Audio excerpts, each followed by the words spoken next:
اعوذ باللہ من الشیطان الرجیم بسم اللہ الرحمن الرحیم۔ آج ہم دورہ قرآن میں اپنے 7ویں پارے کا دور کریں گے۔ چھٹے پارے کی آخری آیت میں بتایا گیا تھا کہ جو حقیقی نصارہ ہیں یعنی جو اصل عیسائی ہیں وہ اپنے دلوں میں مسلمانوں کے لیے قدر نرم گوشہ رکھتے ہیں۔ اب 7ویں پارے کے آغاز میں بھی بعض نصارہ ہی کا ذکر آیا ہے جو قرآن کو سن کر اپنے آنسوؤں پر قابو نہیں رکھ پاتے اور بے اختیار ان کی آنکھیں چھلکنے لگتی ہیں۔ یہ آیہ مبارکہ حبشہ کے ان نصارہ کے بارے میں نازل ہوئی تھی جن کے ملک میں مسلمان ہجرت کر کے گئے تھے۔ انہوں نے جب مسلمانوں کی زبان سے قرآن سنا تو روتے روتے ان کی ہچکیاں بند گئیں اور ان کی داڑیاں آنسوؤں کی رمجھم سے تر ہو گئیں۔ اصل میں اللہ کے کلام کی تاثیر ہی ایسی ہے کہ اگر اسے دل سے سنیں تو جو بغض اور کینہ سے خالی اور خوف و خشیت سے معمور دل ہوں تو ایسے لوگوں کے جسم کے رونگٹے کھڑے ہو جاتے ہیں اور ان کی آنکھوں سے آنسو چھلک پڑتے ہیں۔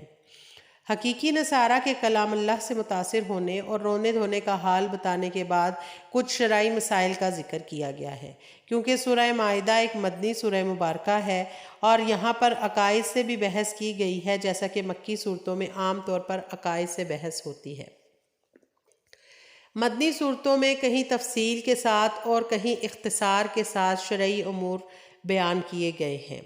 یہاں پر جو مسائل اور احکام ذکر کیے گئے ہیں ان میں سب سے پہلے حلال اور حرام کا اختیار دیا گیا ہے اور فرما دیا گیا ہے کہ کسی چیز کو حلال یا حرام قرار دینے کا اختیار صرف اللہ ہی کے پاس ہے۔ اس لیے مسلمانوں کو حکم دیا گیا ہے کہ جن پاکیزہ چیزوں کو اللہ تعالیٰ نے حلال قرار دیا ہے تم نہ تو انہیں حرام سمجھو اور نہ ہی ان کے استعمال سے احتراز کرو۔ اور یہ بتا دیا گیا ہے کہ اصل میں اسلام اعتدال کا دین ہے جس میں نہ افراط ہے اور نہ تفریط، نہ غلو ہے اور نہ ہی کوئی کمی کوتاہی۔ اس لیے اسلام اس بات کو پسند نہیں کرتا کہ پاکیزہ چیزوں کے استعمال سے اجتناب کو تقویٰ اور کمال کا سبب سمجھا جائے اور نہ ہی اس بات کی اجازت دیتا ہے کہ حرام اور حلال کے فرق کو ختم کر دیا جائے اور بے دریغ ایسی چیزوں کا استعمال شروع کر دیا جائے جنہیں اللہ نے حرام ٹھہرایا ہے۔ یعنی اسلام حد سے زیادہ بڑھنے کو پسند نہیں فرماتا اور نہ ہی حد سے کم تر ہونے پر راضی ہے۔ اسی طرح لغو قسم جو ہے بیہودہ قسمیں ان پر کوئی مواخذہ نہیں ہے، اس بات کا اظہار کیا گیا ہے۔ لغو قسم یا بیہودہ قسم وہ ہوتی ہے کہ کوئی شخص کسی کام کے ہونے یا نہ ہونے کے بارے میں اپنے خیال کے مطابق سچی قسم کھائے حالانکہ وہ کام اس کے گمان کے خلاف تھا۔ البتہ ایسی قسموں پر کفارہ کی صورت میں مواخذہ ہوگا جو مستقبل میں کسی کام کے کرنے یا نہ کرنے کے بارے میں کھائی جائے اور پھر انہیں پورا نہ کیا جائے۔ اسی طرح یہ بتا دیا گیا ہے کہ شراب، جوا، بت اور پانسے قطعی حرام اور شیطانی عمل ہیں۔ ان کے ذریعے شیطان مومنوں کے دلوں میں بغض اور عداوت کے بیج بوتا ہے اور انہیں اللہ کے ذکر اور نماز سے روک دیتا ہے۔ اس لیے مسلمانوں کو ان شیطانی اعمال سے ہر ممکن صورت بچنا ضروری ہے۔ احرام کی حالت میں خشکی کا شکار کرنے سے منع کر دیا گیا ہے اور بتایا گیا ہے کہ احرام کی حالت میں خشکی کا شکار جائز نہیں ہے، البتہ سمندر اور دریا میں رہنے والے جانوروں کا شکار حالت احرام میں بھی جائز ہے۔ احرام کی مناسبت سے اللہ تعالیٰ نے بیت الحرام یعنی کعبہ اور شہر مکہ کا بھی تذکرہ فرمایا ہے۔ یہ کعبۃ اللہ کی خصوصیت ہے کہ اللہ تعالیٰ نے اسے اور اس کے گرد و پیش کے علاقے کو حرام قرار دیا ہے۔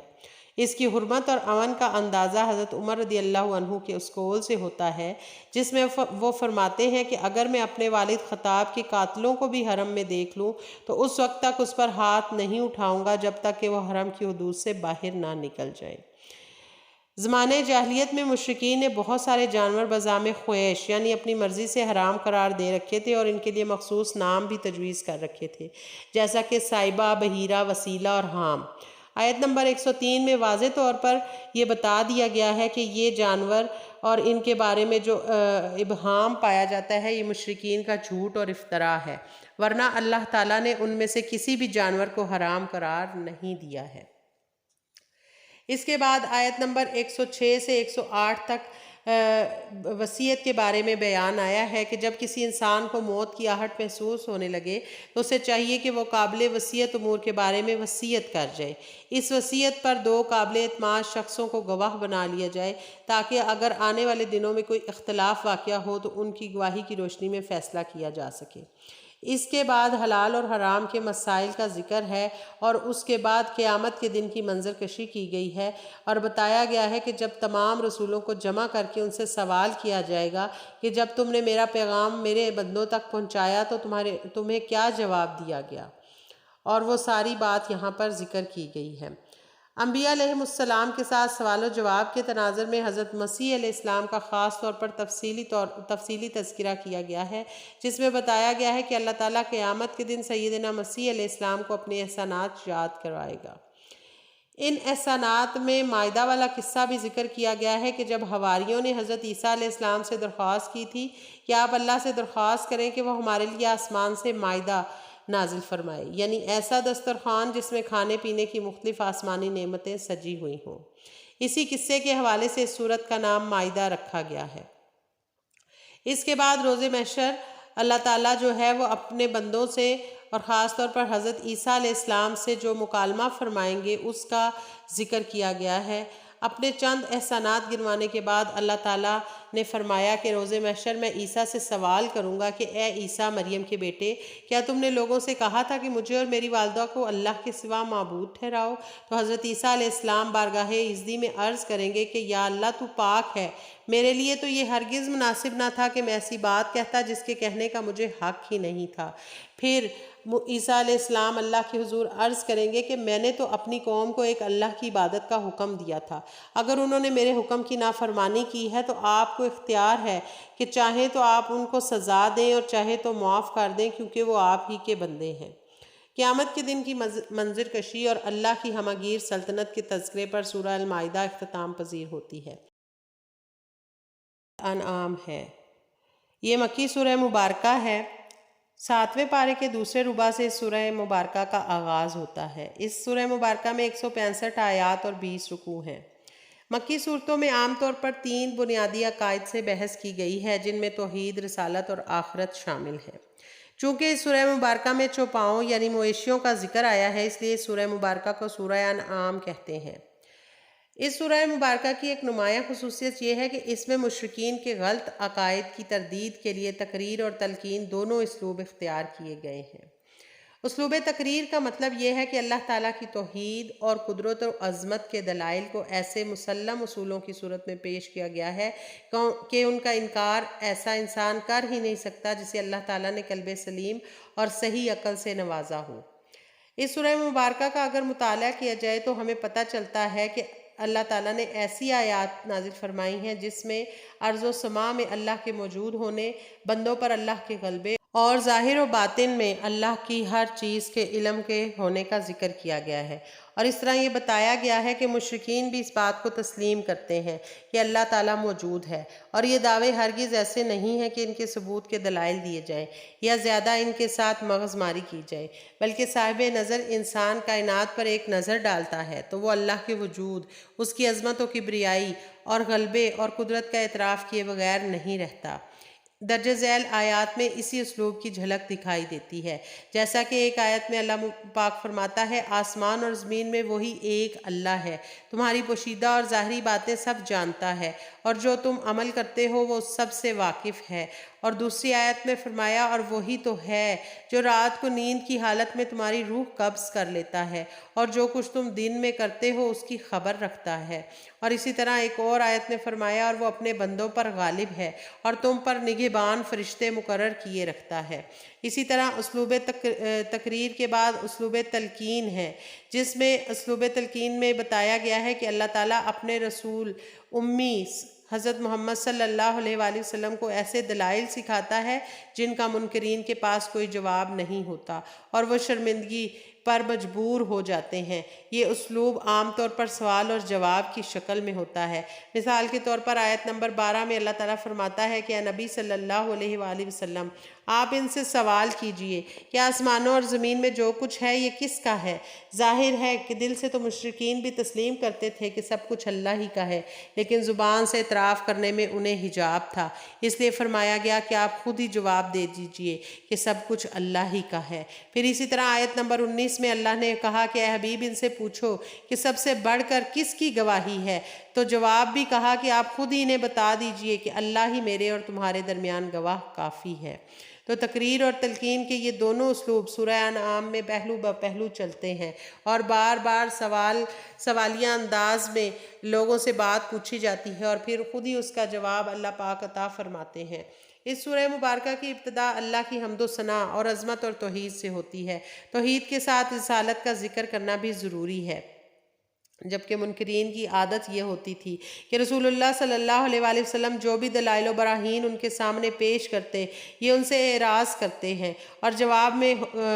کٹ حجتی کے طور پر کہتے ہیں کہ اس نبی پر کوئی فرشتہ کیوں نہیں اتارا گیا؟ تو اللہ تعالیٰ نے فرمایا کہ اگر میں فرشتہ نازل بھی کر دیتا تو تم اس پر ایمان لانے والے نہ تھے۔